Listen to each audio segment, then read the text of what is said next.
The trust, we call it a foundation value in the relationship, because our relationship, it starts with this first value, basic value. We call it a trust. मराठीमध्ये आपण त्याला काय म्हणणार आहोत? विश्वास म्हणणार आहोत. The feeling of a trust. Trust is assured that other intends to make me happy and prosperous. मग आपण रिलेशनशिप मध्ये प्रॉस्परस, रिलेशनशिप मध्ये विश्वास आहे हे आपण कसं सांगू शकतो? ज्यावेळेस आपलं फिलिंग असेल, स्वतःचं फिलिंग असेल की आपलं ज्याच्याबरोबर रिलेशनशिप आहे तो व्यक्ती आपल्याला हॅपी आणि प्रॉस्परस ठेवू इच्छितो, असं ज्यावेळेस आपलं स्वतःचं फिलिंग असेल त्यावेळेस त्या रिलेशनशिप मध्ये ट्रस्ट आहे, अदरवाइज नॉट. जर रिलेशनशिप मध्ये आपलं स्वतःचं फिलिंग असं आहे की हा माझ्याशी विचित्र वागतोय, हा मला त्रास देतोय, लक्षात येतंय, हा माझा अपोजिशन आहे, असं ज्यावेळेस फिलिंग असेल त्यावेळेस विश्वास हा त्या रिलेशनशिप मध्ये नसणार आहे. फक्त ते रिलेशनशिप हे नावारूपाला असणार आहे. You get it my point? So that's why the definition of a trust is like that. The trust is to be assured that other intends to make me happy and prosperous. आता तुम्ही काय करायचंय की तुम्ही तुमच्या relationship मध्ये पहिल्यांदा relationship ज्यांच्या बरोबर आहेत, म्हणजे वडील असेल, आई असेल, भाऊ असेल, मित्र असेल, मैत्रीण असेल, कोणीही पण असेल, कुठलंही रिलेशनशिप असेल, तर त्या रिलेशनशिप मध्ये तुमच्याबद्दल म्हणजे तुमच्या मनामध्ये त्या दुसऱ्या व्यक्तीच्या बाबतीत असं आहे का ते तुम्ही चेक करायचं आहे. It means that if I say that he is my friend, now let me try to evaluate myself first whether I have that the feeling like that my friends make me happy and prosperous. म्हणजे माझा मित्र मला हा आनंदी आणि prosperous ठेवू इच्छितो का, असं माझं फिलिंग आहे का? जर असेल तर तिथे ट्रस्ट आहे, जर नसेल तर तिथे ट्रस्ट नाहीये. सिंपल थिंग आहे. मग त्याच्यावरून हे 4 क्वेश्चन्स तयार केलेले आहेत. आता त्या क्वेश्चन्स मध्ये सुद्धा ए पार्ट आणि बी पार्ट ठेवलेला आहे. मग जर तुम्ही पहिला 1A क्वेश्चन रीड केला, do I want to make myself happy, मी मला स्वतःला आनंदी ठेवू इच्छितो का, डेफिनेटली त्याचा आन्सर येस असणार आहे. Is it right? Do I want to make others happy, म्हणजे मी दुसऱ्याला आनंदी ठेवू इच्छितो का, डेफिनेटली त्याचा पण आन्सर येस असणार आहे. Does the other wants to make himself or herself happy, म्हणजे दुसरे त्यांना स्वतःला आनंदी ठेवू इच्छितात का, त्याचा पण आन्सर येसच असणार आहे. पण does the other wants to make me happy, म्हणजे दुसरे मला आनंदी ठेवू इच्छितात का, असा जर प्रश्न जर तुम्ही स्वतःला विचारला आणि तिथं जर तुमच्या मनामध्ये जर क्वेश्चन मार्क आला, तर म्हणायचं की आपला ट्रस्ट त्या रिलेशनशिप मध्ये नाहीये. ऍक्च्युली या 4ही क्वेश्चनचं आन्सर हे येसच असलं पाहिजे, तर त्या ठिकाणी 100% ट्रस्ट आहे. You get it my point? आता हा ए पार्ट आहे तो इंटेन्शन बेस्ड आहे, म्हणजे माझं स्वतःचं इंटेन्शन मला सुखी ठेवायचं, आनंदी ठेवायचं आहे का, येस. मला दुसऱ्याला आनंदी ठेवण्याचं इंटेन्शन आहे का माझं, येस. दुसरे स्वतःला आनंदी ठेवण्याचं त्यांचं इंटेन्शन आहे का, येस. आणि दुसरे मला आनंदी ठेवण्याचं त्यांचं स्वतःचं इंटेन्शन आहे का, येस. म्हणजे हे इंटेन्शन आहे आणि इंटेन्शन हे नॅचरल ऍक्सेप्टन्स लेवलवरती असते, प्युअर आहे. Are you get it my point? But if you try to read that the B part, am I able to make myself always happy? मी स्वतःला कायम आनंदी ठेवतो का? क्वेश्चन मार्क आहे. कारण आपलाच त्याच्यावरती तिथं क्वेश्चन मार्क आहे. असं कोणतरी व्यक्ती आहे का की जो असं म्हणेल की मी स्वतःला कायम आनंदी ठेवतो, कोणत्याही सिच्युएशन मध्ये, कोणत्याही परिस्थितीमध्ये? नॉट. क्वेश्चन मार्क आहे. Am I able to make that others happy? म्हणजे मी दुसऱ्याला कायम आनंदी ठेवतो का, तिथं पण क्वेश्चन मार्क आहे. बरोबर आहे? Is the other able to make himself or herself always happy, म्हणजे दुसरे स्वतःला कायम आनंदी ठेवू इच्छितात का किंवा ठेवतात का, क्वेश्चन मार्क आहे. म्हणजे हा बी पार्ट जो आहे हा योग्यतेवरती आहे, म्हणजे त्यांची क्षमता आहे, क्षमता दाखवणारा प्रश्न आहे. परंतु ए पार्ट जो आहे तो इंटेन्शन बेस्ड आहे. लक्षात येत आहे. मग आपण ट्रस्ट म्हणजे काय, मी सांगितलं की ज्या वेळेस तुम्हाला या सगळ्या क्वेश्चनची आन्सर येस असेल त्यावेळेस त्या ठिकाणी 100% ट्रस्ट आहे असं तुम्हाला समजता येत आहे. Get it my point. So this is about the foundation value. कारण आपलं रिलेशन जे स्टार्ट होतंय ते याच बेसिक व्हॅल्यू पासून चालू होतंय. That's why we call it's a foundation value. Is it right? Let's we move forward. No, this part we discussed just now. Let me try to skip these things. So distinguish between that intention and the competence. आता intention म्हणजे काय? Natural acceptance things. म्हणजे जसं की मी स्वतःला आनंदी ठेवू इच्छितो, मी दुसऱ्याला आनंदी ठेवू इच्छितात, दुसरे मग स्वतःला आनंदी ठेवू इच्छितात, दुसरे मला आनंदी ठेवू इच्छितात. हे नॅचरल ऍक्सेप्टन्स आहे. बरोबर आहे. ते we call it's a intention. But am I able to make myself always happy? म्हणजे तिथे क्षमता दाखवली जाते की मी स्वतःला कायम आनंदी ठेवतो का? कॉन्फिडन्स आहे. Get it my point. Now if you try to analyze our own response, many things we get clarified. You will find while evaluating yourself, you evaluate on the basis of your intention. Natural acceptance म्हणजे ज्यावेळेस आपण स्वतःच evaluation करतो त्यावेळेस आपण natural acceptance म्हणजे intention based आपण evaluate करतो. But when we try to or you think that you are the good person as your intentions are good. कारण आपण स्वतःच ज्यावेळेस इव्हॅल्युएशन करतो तर ते इंटेन्शन बेस्ड करतो आणि आपण स्वतःला चांगला माणूस समजतो. बट द अदर पर्सनचं ज्यावेळेस आपण इव्हॅल्युएशन करतो तर अदर पर्सनचं इव्हॅल्युएशन हे आपण इंटेन्शन बेस्ड करत नाही, त्याच्या कॉम्पिटन्स बेस्ड करतो आणि मग तिथं त्या ठिकाणी प्रॉब्लेम्स यायला चालू होतात. कारण आपण ज्यावेळेस वाटतो की that he does wants that make me happy always. बरोबर आहे. म्हणजे ते आपल्याला कायम आनंदी ठेवू इच्छितात का? तिथं जो क्वेश्चन मार्क आहे त्या ठिकाणी आपण त्याची कॉम्पिटन्सी बघितली पाहिजे. इंटेन्शन तर हे सगळ्यांचं प्युअर आहे. Get it my point. So therefore you think that other wants to make you unhappy. म्हणजे आपल्याला कायम असं वाटत राहतं की अदर हे मला कायम अनहॅपी बनवतात किंवा अनहॅपी बनवण्याचं त्यांचं इंटेन्शन आहे. परंतु ते इंटेन्शन नाहीये, ते त्यांची कॉम्पिटन्सी आहे. आता उदाहरणच द्यायचं झालं तर उदाहरण असं देता येईल. सपोज आपण असं कन्सिडर करूया की आपण आणि आपला भाऊ रिलेशन आहे, त्यामध्ये फिलिंग्ज आहे. पण ज्या वेळेस आपल्या भावानं कुठलीही ऍक्टिव्हिटी केली आणि त्याच्याकडून जर आपल्याला त्रास होत असेल तर आपण असं समजतो की त्याचं इंटेन्शन रॉंग आहे. परंतु ते इंटेन्शन हे नॅचरल ऍक्सेप्टन्स लेवलवरती कायम असतं, ते कायम प्युअर असतं, ते कोणी चेंज करू शकत नाही. ऍक्च्युली त्याची कॉम्पिटन्सी लेवल तिथं कमी पडते, त्याच्यामुळे किंवा त्याच्यामध्ये राईट अंडरस्टँडिंग कमी पडतंय, राईट फिलिंग कमी पडतंय असं समजणं गरजेचं आहे. आणि मग त्याच्या पुढे जाऊन आपली रिस्पॉन्सिबिलिटी आहे की आपण त्याची कॉम्पिटन्सी लेवल इम्प्रूव्ह करणं गरजेचं आहे. If we try to improve the competency level, definitely the mutual happiness will bring in the relationship is there. Is it right? So this is the basic difference between that intention and competence. Intention is always based on natural acceptance. Please keep this in your mind is that. म्हणजे intention कोणी change करत नाही. जसं intention natural acceptance म्हणजे काय की मी दुसऱ्याला आनंदी बघू इच्छितो, हे माझं इंटेन्शन आहे, ते नॅचरल ऍक्सेप्टन्स वरती आहे. बरोबर आहे. लक्षात येत आहे. मला दुसऱ्याला त्रास द्यायचा नाही, हे नॅचरली ऍक्सेप्टेबल थिंग्स आहे.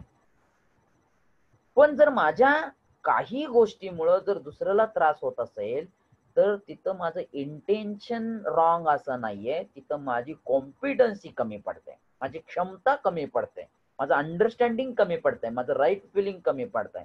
पण इंटेन्शन हे प्युअरच असतंय आणि ते म्हणजे की मला दुसऱ्याला आनंदी ठेव बघायचं आहे. लक्षात येते. So this is the basic difference between that intention and the competency is there. Okay, so the last point Everyone, please try to read it. On the basis of lack of competence, म्हणजे क्षमतेचा अभाव, बरोबर आहे, we conclude about the lack of intention of others. When we doubt their intention instead of accepting other as a relative, we have the feeling of opposition. म्हणजे ज्या वेळेस आपण intention वरती डाऊट घेतोय, म्हणजे नॅचरल ऍक्सेप्टन्स थिंग वरतीच actually doubt घेतोय, त्यावेळेस आपल्या मध्ये अपोजिशनचं फिलिंग येणार आहे, म्हणजे राग येणार आहे, द्वेष येणार आहे. कधी? ज्यावेळेस आपण इंटेन्शन वरती डाऊट घेणार आहे. पण ज्यावेळेस आपण त्याच्या क्षमतेवरती डाऊट घेऊ, म्हणजे आपण कसं म्हणतो की लहान मुलाने एखादी चुकीची गोष्ट केली आणि ती चुकीची गोष्ट जरी चुकीची जरी असेल तरी आपण म्हणतो की त्याला काय समजतं एवढं, म्हणजे आपण त्याच्या कॉम्पिटन्स वरती डाऊट घेतलेला आहे, इंटेन्शन वरती नाहीये. पण तीच गोष्ट, तीच चुकीची गोष्ट जर मोठ्या माणसाकडून झाली तर आपण म्हणतो की ते इंटेन्शन रॉंग आहे. म्हणजे हा किती विरोधाभास आहे बघा. याच्यावरून तुम्हाला इंटेन्शन आणि कॉम्पिटन्स या दोन गोष्टींचा फरक लक्षात यायला हवा. Gate it my point? So now that we have the clarity about that intention and competence, explore this question. Okay, this question is what? That's if we have that unconditional, म्हणजे कुठलीही condition नसलेला continuous trust on intention, on the natural acceptance of others, if the other is a lacking competence, what you will do? म्हणजे आपलं दुसऱ्यावरती unconditional आणि continuous trust आहे असं समजा, on the basis of natural acceptance, पण त्याची क्षमता कमी पडते, लॅकिंग कॉम्पिटन्स, म्हणजे त्याची क्षमता, त्याचं अंडरस्टँडिंग कमी पडते. What you will do? Try to improve upon his competence, get irritated, get angry, have a feeling of opposition. What is your answer?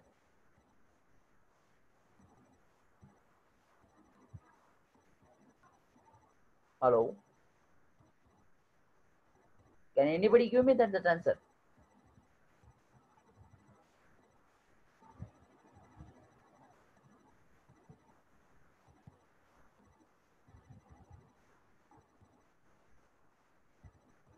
Ashwini Chavan.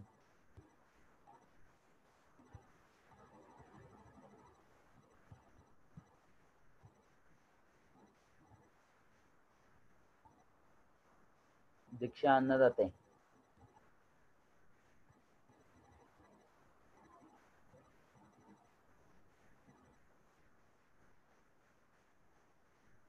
Am I audible? Yes, sir. What is that Yes, answer? sir. What is that answer? What is your expected answer? Sir, A option. Correct. Why that other peoples are not taking the part A in the answer discussion? येतो, sir. आवाज येत नाही का? Okay, so that answer is obviously answer is yes, A. Am I right? 1 minute.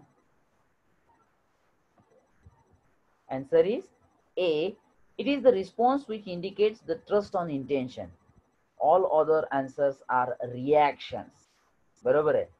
म्हणजे बघा की एखाद्याची lack of competency असेल तर आपण इरिटेट होणे ही रिॲक्शन झाली, हा रिस्पॉन्स नाहीये. आपण अँग्री झालो म्हणजे आपण रागवलो ही रिॲक्शन झाली, हा रिस्पॉन्स नाही. परंतु एखाद्याची लॅक ऑफ कॉम्पिटन्सी असेल तर आपलं रिस्पॉन्स ही त्याची कॉम्पिटन्सी लेवल इन्क्रीज करण्याची, इम्प्रूव्ह करण्याचा असला पाहिजे, बल्कि ना की आपला रिस्पॉन्स हा रिॲक्शन असला पाहिजे. Get it, my friend? Please try to understand these 2 points in this feeling under the title of trust. Is it right? Now, second value in the relationship is a respect. अजून एकदा तुम्हाला गोष्ट clear करतो की ज्या वेळेस आपण relationship म्हणतो तर ते रिलेशनशिप म्हणजे फिलिंग आहे, आणि ज्या वेळेस आपण फिलिंग म्हणणार आहोत तर ते रिलेटेड टू आय आहे, ते बॉडीशी रिलेटेड नाहीये. म्हणजे ह्या ज्या काही 9 व्हॅल्यूज आहेत, ह्या 9 व्हॅल्यू बॉडीच्या रिलेटेड नसून त्या आयशी रिलेटेड आहेत, त्या सेल्फशी रिलेटेड आहेत, त्या फिलिंग्स आहेत. सगळ्या 9च्या 9 व्हॅल्यू ह्या फिलिंग्स आहेत, म्हणजे त्या आयशी रिलेटेड आहेत. आता रिस्पेक्ट, ज्याला आपण मराठीमध्ये म्हणतो सन्मान, ॲज द राईट इव्हॅल्युएशन, म्हणजे आपण राईट इव्हॅल्युएट करणं म्हणजे रिस्पेक्ट असणं गरजेचं आहे, म्हणजे रिस्पेक्ट होय. So see that out of the 9 values in the relationship we try to understand the feeling of a trust. आत्ताच तो बघितला आपण. With the trust on intention, the relationship starts. Trust is, we call it a foundation value. Now we will explore the feeling of a respect. Let us see, when do we feel respected? How do I respect others? म्हणजे आपण दुसऱ्याबद्दल कधी respect feel करतो आणि आपण त्याला कसा respect देतो. That the important thing is that the feeling of respect is the right evaluation, म्हणजे दुसऱ्याचं राईट इव्हॅल्युएशन करणं, that is nothing but the respect. This is the actually the definition of the respect. Is it right? When we rightly evaluated, we feel respected. म्हणजे दुसऱ्या व्यक्तीचं जर आपण व्यवस्थित evaluate करू शकलो, याचा अर्थ त्याला व्यवस्थित रिस्पेक्ट देऊ शकलो. Gate it my point? म्हणजे काय की आपण एक्स पर्सनचं इव्हॅल्युएशन केलं आणि ते राईटली केलं तर आपल्या मनामध्ये त्याच्याबद्दल रिस्पेक्ट फिलिंग असणार आहे. जर आपण एखाद्या व्यक्तीबद्दल इव्हॅल्युएशनच जर चुकीचं केलं, रॉंग केलं, तर डेफिनेटली आपल्या मनामध्ये त्याच्याबद्दल रिस्पेक्ट हा नसणार आहे. Get it my point? आता याचं उदाहरणच द्यायचं झालं, जर आपल्याला सांगितलं गेलं की this x person is very good, very helpful, very intelligent, are you get it my point? तर डेफिनेटली आपल्यामध्ये जे फिलिंग आहे, जर आपण ते खरंच इव्हॅल्युएट केलं, त्याला त्या एक्स पर्सनला इव्हॅल्युएट केलं की बाबा तो खराच हेल्पफुल आहे का, आपण स्वतः पर्सनली ते चेक केलं, तो खरंच तो हेल्पफुल आहे का, तो खरंच इंटेलिजंट आहे का, लक्षात येत आहे? तर ज्यावेळेस आपण त्याला ऍक्च्युली इव्हॅल्युएट करू आणि ते लक्षात येईल की आपल्याला त्याच्याबद्दलचं जे आपलं मत आहे ते बरोबर आहे, definitely we feel respected to that person. लक्षात येत आहे? पण जर आपल्याला तिसऱ्या व्यक्तीनं जर एक्स पर्सन बद्दल सांगितलं की तो पर्सन हा वाईट आहे, चांगला नाहीये, आणि आपण त्याला व्यवस्थित इव्हॅल्युएटच केलं नाहीये, आपण फक्त त्या तिसऱ्या व्यक्तीच्या म्हणण्यानुसार आपण त्या एक्स पर्सन बद्दलचं मत तयार केलं, तर त्याच्याबद्दल रिस्पेक्ट असेल का हो आपल्या मनामध्ये? Absolutely no. लक्षात येत आहे? म्हणजे आपल्याकडे त्याच्याबद्दल रिस्पेक्ट हा नसणार आहे. So that's why the respect is nothing but what? It's a right evaluation of a person. This is the simple definition of a respect is that. When we are not rightly evaluated, आता जसं मी example सांगितलं, we feel disrespected. म्हणजे आपण काय करणार आहोत? Disrespect feel करणार आहोत. Get it my point? The disrespect, आता हा डिसरिस्पेक्ट कशामुळे येतोय? It can take place in 3 ways. Number 1, over evaluation. म्हणजे आपल्याला माहित आहे की रिस्पेक्टची डेफिनेशन म्हणजे काय की त्याचं राईट इव्हॅल्युएशन, परंतु राईट इव्हॅल्युएशनच्या ऐवजी आपण त्याचं ओव्हर इव्हॅल्युएशन केलं, definitely we feel disrespected. Evaluating for more than what it is, we feel that it's a over evaluation. Then under evaluation, evaluating for less than what it is, it's called it's under evaluation. And otherwise evaluation, evaluating for others than what it is, म्हणजे ते काय झालं? Otherwise evaluation झालं. आता याचंच उदाहरण द्यायचं झालं तर suppose over evaluation. Over evaluation म्हणजे काय की एखादा लहान मुलगा आहे आणि तो समोरून येतोय आणि आपण बसलेलो आहेत आणि आपण तिथं उठलो आणि त्याला म्हणलो good morning sir, good morning. Okay, म्हणजे ऍक्च्युली तो वयानं लहान आहे आणि आपण त्याला एका मोठ्या माणसासारखं जर त्याला इव्हॅल्युएट करू लागलो तर डेफिनेटली तो डिसरिस्पेक्ट झाला. म्हणजे तिथं आपण त्याचं ऍक्च्युली जे इव्हॅल्युएशन करायला पाहिजे होतं त्याच्यापेक्षा त्याला जास्त इव्हॅल्युएट केलं, evaluating more than what it is. That is called as a over evaluation. Are you get it my point? Under evaluation म्हणजे काय की बाबा एखादा मोठा माणूस आहे, तो आलाय आणि त्याला तिथं बसायचं आहे आणि आपण असं कन्सिडर केलेलं आहे की एखादा किंवा वृद्ध वृद्ध आलेला आहे आणि आपण एका चेअरवरती बसलेलो आहे आणि त्या वृद्धाला त्या चेअर तिथं बसायचं आहे आणि आपण काय म्हणलो की तो बसेल की कुठंतरी, एवढं काय त्याला काय एवढा रिस्पेक्ट आहे. It's under evolution. म्हणजे आपण ते समजून घेणं गरजेचं आहे की तो वृद्ध आहे, त्याला तिथे चेअरवरती बसायचं आहे, मग आपण त्याला उभारून ती चेअर देणं ती एक्सपेक्टेड आहे, नॅचरली ऍक्सेप्टेबल थिंग आहे. परंतु आपण तसं केलं का नाही. इट मीन्स दॅट तो वृद्ध असून सुद्धा आपण त्याचं अंडर इव्हॅल्युएशन केलं. आणि अदरवाईज इव्हॅल्युएशन म्हणजे काय, की एखादा बिझनेसमॅन आहे, तो फार कष्ट करून स्टेप बाय स्टेप वरती पोहोचलेला आहे असं कन्सिडर करा आणि आता सध्या तो एका सक्सेसफुल स्टेजवरती आहे आणि मग ज्यावेळेस आपण त्या व्यक्तीबद्दलचं म्हणजे आपण त्या व्यक्तीबद्दलचं जर आपलं मत असं असेल की बाबा ह्यानं वेगवेगळ्या मार्गाने पैसा कमवून मोठा झालेला आहे, ह्यानं कष्टानं पैसा कमवलेला नाहीये, जेणेकरून आपण ऍक्च्युली त्याची हिस्ट्री चेक करणं गरजेचं आहे. परंतु आपण हिस्ट्री चेक न करता त्याचं दुसऱ्या बाजूने इव्हॅल्युएशन करतोय. म्हणजे की तो वेगवेगळ्या मार्गाने पैसा कमवलेला आहे, तो चुकीच्या मार्गाने त्यानं पैसा कमवलेला, त्यानं कष्टानं पैसा कमवलेला नाहीये, असं ज्यावेळेस आपण त्याचं इव्हॅल्युएशन करू, it means that it's otherwise evaluation. Actually आपण त्याचं हिस्ट्री बघितलेली नाहीये, त्याचं व्यवस्थित इव्हॅल्युएशन केलं नाहीये, चुकीच्या मार्गाने इव्हॅल्युएशन केलं. That is called as otherwise evaluation. म्हणजे या तिन्ही मेथडने जर आपण त्यांचं इव्हॅल्युएशन करू लागलो, व्यक्तींचं इव्हॅल्युएशन करू लागलो, तर डेफिनेटली त्याच्यामध्ये रिस्पेक्टचं फिलिंग नसणार आहे, त्याच्यामध्ये डिसरिस्पेक्ट असणार आहे. Please try to understand this. So these are the 3 ways due to which we feel disrespected to the other person is there. Is it right? If we look at our day to day behavior, जर आपण आपलं स्वतःचं behaviour check करू लागलो, we generally tense to do one of these 3. म्हणजे ज्यावेळेस आपल्यामध्ये disrespect असेल दुसऱ्या व्यक्तीबद्दल, तर डेफिनेटली या 3 वेज पैकी एका वे मुळे आपल्या मध्ये डिसरिस्पेक्ट असणार आहे. ते आपल्याला चेक करणं गरजेचं आहे. Get it my point. Other evolution, under evolution, and otherwise evolution. If any of these 3 take place, the other person feels uncomfortable, disrespected. Get it, my point? Okay. So what is the minimum content of a respect? मग आपल्याला जर respect फुल राहायचं असेल तर काय त्याचा minimum content काय असेल? सिंपल एका लाईन मध्ये सांगायचं असेल तर the other is similar to me, म्हणजे दुसरा पण माझ्यासारखाच आहे. हे ज्या वेळेस आपण समजू त्यावेळेस आपल्यामध्ये किंवा त्या रिलेशनशिप मध्ये रिस्पेक्ट असणार आहे, मान असणार आहे, सन्मान असणार आहे. If we evaluate the human beings on the basis of self, we are able to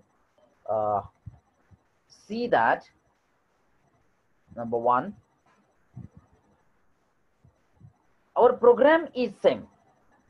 Is it right? I have the natural acceptance to live with the continuous happiness and the prosperity. It is same with the others. So on the basis of our natural acceptance, we have the same purpose. म्हणजे ज्या वेळेस आपण आणि दुसरे ज्यावेळेस आपण सगळ्यांना same समजू शकू, म्हणजे that other is similar to me, दुसरा व्यक्ती पण माझ्यासारखाच आहे. म्हणजेच काय की जसं की मला वाटतं की मी कायम कंटिन्युअस आनंदी आणि प्रॉस्परस राहिलं पाहिजे, तसंच दुसऱ्याला बी तेच वाटतंय. कारण प्रत्येक ह्युमन बिईंगचं लाईफचं गोल आहे की कंटिन्युअस हॅपीनेस आणि प्रॉस्परस राहिलं पाहिजे. म्हणजे आपला पर्पज जगण्याचा आपला पर्पज काय आहे की कंटिन्युअस हॅपीनेस आणि प्रॉस्परस. तसंच दुसऱ्याचा पण पर्पज सेम आहे, म्हणजे आपल्या सगळ्यांचेच पर्पज सेम आहे. Our purpose is same. Then second thing, our program is same. म्हणजे जर मला कंटिन्युअस आनंदी आणि प्रॉस्परस राहायचं असेल तर मला कसं जीवन जगलं पाहिजे, म्हणजे it means that I should understand that harmony and live in a harmony at all levels. तसंच दुसऱ्याचं पण आहे, म्हणजे माझा प्रोग्राम सेम आहे, दुसऱ्याचा पण प्रोग्राम सेम आहे. And the third thing is that our potential is same. Get it my point? म्हणजे नॅचरल ऍक्सेप्टन्स लेवल वरती जर सांगायचं झालं तर माझं डिझायर, माझं थॉट, माझं एक्सपेक्टेशन की जे मला कंटिन्युअस आनंदी आणि प्रॉस्परस ठेवू शकतात. हे माझं पोटेन्शियल आहे. तसंच दुसऱ्याचं पण पोटेन्शियल तेच आहे. Get it my point. मग जर या 3 गोष्टीचा जर विचार केला, म्हणजे माझं आणि दुसऱ्याचा पर्पज सेम आहे, माझं आणि दुसऱ्याचा प्रोग्राम सेम आहे, माझं आणि दुसऱ्याचं पोटेन्शियल सेम आहे, याचाच अर्थ असा आहे की other is similar to me. आणि ज्यावेळेस आपल्यामध्ये ते फिलिंग असेल त्यावेळेस आपल्यामध्ये रिस्पेक्टचं फिलिंग असणार आहे. Thus we can see that other is similar to me. This is the minimum content of a respect of a human being. It's a minimum content is there. Okay. Now disrespect arising out of differential leading or discrimination. आता disrespect आपला कशामुळे तयार होतोय, तर पहिली गोष्ट म्हणजे आपण जो भेदभाव करतो, तो जो काय भेद करतो, या भेदभावामुळं आपल्यामध्ये डिसरिस्पेक्ट येतो. आणि आज समाजामध्ये जर तुम्ही व्यवस्थित बघितला तर जात, धर्म, पंथ, वय या सर्व गोष्टीवरून भेदभाव हा केला जातो आणि त्याच्यामुळं आपल्यामध्ये डिसरिस्पेक्ट आहे. In general, what we are doing on the name of a respect today is a differentiating and the discriminating. Differentiating म्हणजे भेदभाव आणि डिस्क्रिमिनेटिंग म्हणजे काय, भेद करणे. लक्षात आहे. म्हणजे आज आपण रिस्पेक्टच्या नावाखाली भेदभाव करू लागलेलो आहे आणि त्याच्यामुळं आपल्यामध्ये डिसरिस्पेक्ट आहे. आता हा भेदभाव नेमका कसा काय करतोय आपण, let's have a check. First set of differentiation is on the basis of a body. म्हणजे बॉडीच्या बेसिसवरती आपण भेदभाव करू लागलोय. म्हणजे काय, on the basis of age, gender, race and the physical strength. Age म्हणजे वय, जेंडर, देन रेस म्हणजे वंश आणि फिजिकल स्ट्रेंथ म्हणजे बल, शक्ती. याच्या बेसिसवरती आपण डिफरन्शिएट करू लागलोय. म्हणजे काय की तो लहान आहे त्यामुळे त्याला समजत नाही. भेदभाव म्हणजे त्याच्यावर लहान व्यक्तीकडून सुद्धा खूप काही समजण्याजोगं असतं. परंतु आपण जर असंच प्रत्येक वेळेस कन्सिडर करू लागलो की लहानांकडून काय शिकायचं आहे, it means that we are differentiating. लक्षात येते. जेंडर म्हणजे काय, आजकाल जर बघितलं तर आपण म्हणतो की पुरुष प्रधान संस्कृती आहे. पण म्हणजे याचा अर्थ असा आहे का की बाबा स्त्रियांना काही समजत नाही. आज जर तुम्ही बघितलं समाजामध्ये तर स्त्रिया सुद्धा फार मोठ्या मोठ्या पदावरती काम करतात. It means that we are not having the proper feeling. Is it right? Then physical strength, तो कमी शक्तिशाली आहे, कमी बलवान आहे, पॉवर नाहीये त्याच्याकडे, म्हणून जर आपण त्याचं डिफरन्शिएट करू लागलो, it means that on the basis of a body.